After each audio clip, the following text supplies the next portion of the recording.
Pai nosso que estais nos céus, santificado seja o vosso nome. Venha a nós o vosso reino, seja feita a vossa vontade, assim na terra como no céu.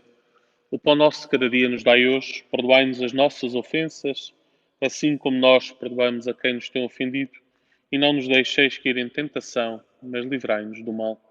Glória ao Pai, ao Filho e ao Espírito Santo, como era no princípio, agora e sempre. Amém. Sejam bem-vindos à terceira meditação. Eu espero que a primeira e a segunda vos tenham de alguma forma ajudado, que não vos tenham cansado para conseguirmos manter algum ritmo. Ainda temos, além desta, que agora começa uma outra ainda hoje e depois amanhã mais duas. A que vos proponho agora parte do Evangelho segundo São Mateus, capítulo 16, versículos 13 a 20. Diz o seguinte: Chegando Jesus ao território de Cesareia de Filipe, perguntou aos discípulos: Quem dizem os homens ser o Filho do Homem? E disseram: Uns afirmam que é João Batista, outros que é Elias, outros ainda que é Jeremias ou um dos profetas.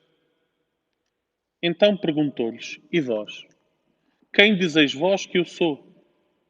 Simão Pedro, respondendo, disse: Tu és Cristo, o Filho de Deus vivo. Jesus respondeu-lhe: Feliz és tu, Simão, filho de Jonas, porque não foi a carne ou o sangue que te revelaram isso, e sim o meu Pai que está nos céus. Também eu te digo, tu és Pedro, e sobre esta pedra edificarei a minha igreja, e as portas do inferno não prevalecerão contra ela. Eu te darei as chaves do reino dos céus, e o que ligares na terra será ligado nos céus, e o que desligares na terra será desligado nos céus. Em seguida, proibiu severamente os discípulos de falarem a alguém que ele era o Cristo. Palavra da salvação. Ora, esta passagem que habitualmente conhecemos como Cesareia de Filipe, confissão messiânica, depende dos autores e da forma como classificam, tem no centro uma pergunta. Melhor dizendo, tem duas perguntas. Uma pergunta um bocadinho mais afastada: quem diz aos homens que eu sou? Que motiva respostas, uns que, outros que, outros que. Aquilo que nos dá a entender é que respondem sem se envolver na resposta. São eles que dizem, não sou eu que digo, são eles que dizem. E esta é uma das leituras que motiva que o Senhor Jesus Cristo a seguir torne a pergunta mais acutilante. E vós? Quem dizeis vós que eu sou? Já não me basta aquilo que os outros dizem, não me basta aquilo que ouviram dizer, quero a vossa resposta. Podemos entender isto apenas assim, ou podemos ir um bocadinho mais longe e perguntar-nos, nesta pergunta do Senhor Jesus Cristo, quem é que eu digo que é o Senhor Jesus Cristo, não como resposta, mas com a minha vida. O que é que a minha vida diz do Senhor Jesus Cristo? Quem me conhece, o que é que conhece de Cristo? Quem diz aos homens que é o Filho do Homem? Quem diz aos homens que é Jesus Cristo? E eu acho esta pergunta, esta forma de perguntar, a mais fecunda, mas também a mais exigente. Porque se à primeira pergunta eu posso responder com aquilo que os outros disseram, posso responder com aquilo que aprendi na catequese, com aquilo que leio nos livros, com aquilo que procuro no Google e o Google me diz. Uns dizem que, outros dizem que, outros dizem que.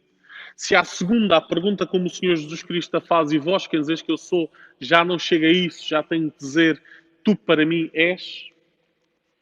A terceira é a mais exigente, porque é aquela que, mais uma vez, assim como já na primeira meditação, vos dei alguns indicadores para avaliarmos a nossa relação com Cristo, mais uma vez serve de indicador para a resposta, para a nossa relação com Cristo. Quem é que eu digo que é Cristo? Aquilo que eu digo com a boca, a fé que eu professo, creio só no Senhor Jesus Cristo, Filho de Deus, nascido da Virgem Maria, padeceu, foi sepultado, ressuscitou dos mortos. coincide com aquilo que eu digo com a minha vida? Quando eu digo com a boca que Jesus Cristo é o meu Salvador, eu dou-lhe esse espaço na minha vida? Ou digo com a boca que Ele é o meu Salvador, mas depois procuro outras salvações? Digo com a boca que Ele é o Cristo, aquele que redime, mas depois ponho na prateleira em pé de igualdade com outros redentores, com outras propostas. E esta proposta de ouvir a pergunta do Senhor Jesus Cristo assim torna-se de facto muito mais exigente, mas é de facto aquela que importa. Quem é que cada um de nós diz que é o Senhor Jesus Cristo? Sem respostas feitas, sem coisas absolutamente ou exclusivamente mentais e racionais, mas na minha vida, a minha vivência, o que é que diz de Jesus Cristo? Isto serve para outros momentos, para outras dimensões da nossa fé. Por exemplo, a verdade com que rezamos o Pai Nosso. Pai Nosso que estais nos céus, seja feita a vossa vontade, assim na terra como no céu. Seja feita a vossa vontade. Será de facto que é isto que eu quero?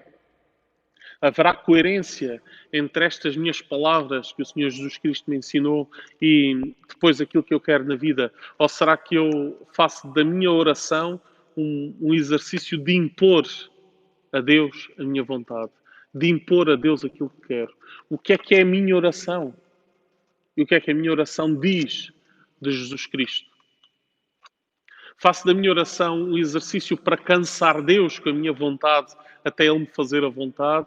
Ou faço da minha oração um exercício de conformação do meu coração ao coração de Deus, da minha vontade à vontade de Deus? Porque se for isso que eu faço, então eu posso pedir tudo a Deus. Mas sei que umas vezes me responde sim, e com o sim confirma o meu pedido, confirma aquilo que o meu coração sentia, mas que algumas vezes me diz que não. E que eu não corrijo, como cada um de vós que é pai e diz que não aos filhos, ou é avô e diz que não aos netos. Não é por maldade, não é por desinteresse, não, é porque é o melhor para eles. E se o vosso melhor para eles pode em alguma circunstância estar enganado, porque somos frágeis, limitados, pequenos, feitos do barro, o melhor de Deus nunca se engana. E por isso o melhor de Deus será sempre o melhor para cada um de nós. Continuando a adentrar-nos nesta passagem, o Senhor Jesus Cristo, quando pergunta, houve respostas. Uns dizem que és João Batista, outros dizem que és Elias ou Jeremias. Porque é que são estes os profetas de que o Senhor Jesus Cristo, a que o Senhor Jesus Cristo é comparado? João Batista tinha existido imediatamente antes de Jesus Cristo na história, tinha tido o seu momento de maior presença, notoriedade, no momento imediatamente anterior à notoriedade do Senhor Jesus Cristo. E por isso havia ali pontos de contacto. Sabemos que eram tempos diferentes dos nossos, em que ver a cara de alguém não era tão fácil como é hoje. Não estamos a falar de gente que confunde as caras, não eram parecidos, não é isso. Não, mas aquilo que se dizia acerca de João Batista, de alguma forma, podia-se continuar a dizer acerca de Jesus Cristo, para que ele conhecesse menos bem a um e a outro. E daí a confusão. Elias, porquê Elias? Elias porque foi o profeta que não morreu. Foi o profeta que foi levado ao céu num carro de fogo. E por isso havia de voltar. É daí que vem aquele momento de uma brincadeira de mau gosto que alguns judeus fazem quando o Senhor Jesus Cristo, no alto da cruz, diz Eli, Eli, lema sabachthani, quer dizer, meu Deus, porque me abandonaste? E eles, em vez de ouvirem e sabendo o que o Senhor Jesus Cristo estava a dizer, em vez de ouvirem aquilo que o Senhor Jesus Cristo quis dizer, deixa ver se Elias vem salvá-lo. Porque Elias era um profeta que que estava por aí, digamos assim, na mundividência do tempo do Senhor Jesus Cristo. E depois, Jeremias. Quais é que são os pontos de contacto entre Jesus Cristo e Jeremias? Talvez a questão da perseguição. Muito perseguido Jeremias, muito perseguido Jesus Cristo logo desde o princípio. Logo desde o princípio começou logo a incomodar muita gente, desde o princípio começou a deitar sal nas feridas e a não ter contemplações diante dos poderes instituídos, e pode ser essa uma das explicações para que nos falem de Jeremias. Mas depois a resposta de Pedro é absolutamente surpreendente, porque a resposta de Pedro é, como depois o Senhor Jesus Cristo diz, não resulta da carne nem do sangue, ou seja, não são os olhos que mostram isto. Não era possível ainda saber aquilo que Jesus Cristo era no momento em que Pedro diz. E não era possível porquê? Porque isto só será de facto visível quando tudo estiver consumado. Quando o Senhor Jesus Cristo levar até ao fim o projeto de Deus para a humanidade nele, de redenção. Quando o Senhor Jesus Cristo levar até ao fim esta vontade de nos salvar, a ponto de deixar pregar numa cruz e morrer por cada um de nós. E por isso Pedro é inovador, é original, é único nesta resposta. Quando dá esta resposta, tu és o Messias, tu és o ungido, tu és aquele que estava para vir, tu és o escolhido, tu és. E depois a seguir temos a questão do segredo messiânico, que também não deixa de ser curioso, que o Senhor Jesus Cristo lhes peça ou os mande ficar calados acerca disto.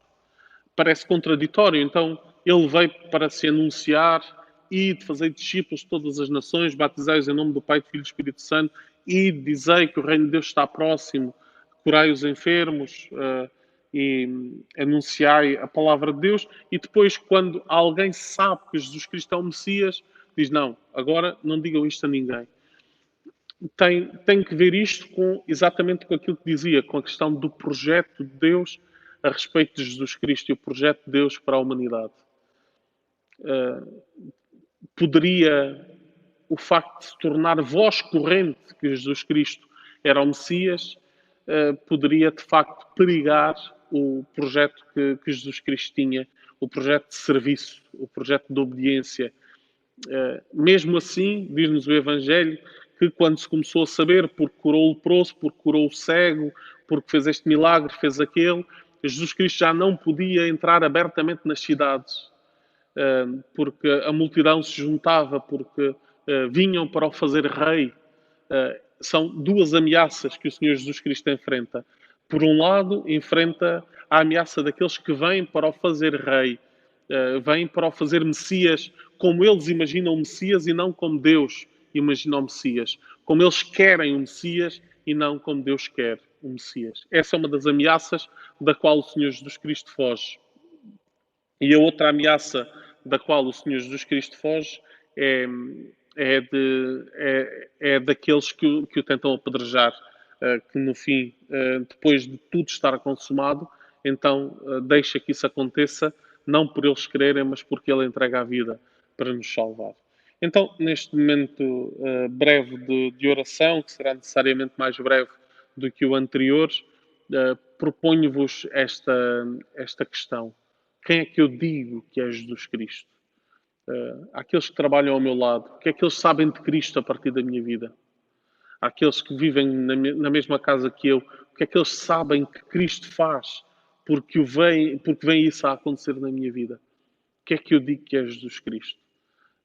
Não, mais uma vez, não anda à procura de castigos, nem de punições, nem de erros nossos pelo gozo de pôr isso em evidência, não.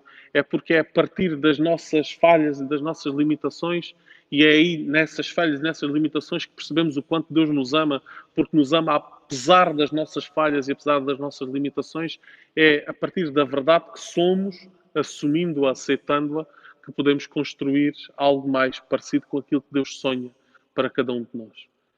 Em que é que eu não tenho dito que Cristo é quem é, em que é que eu não tenho mostrado que Cristo faz o que faz, quem é que eu tenho dito que é Cristo que não deva dizer e o que é que eu quero dizer a partir de hoje, a partir da manhã, a partir do próximo dia em que tiver a oportunidade. Que Cristo é que eu quero mostrar a todos quantos comigo contactam. Seja louvado nosso Senhor Jesus Cristo, para sempre seja louvado e Sua Mãe Maria Santíssima.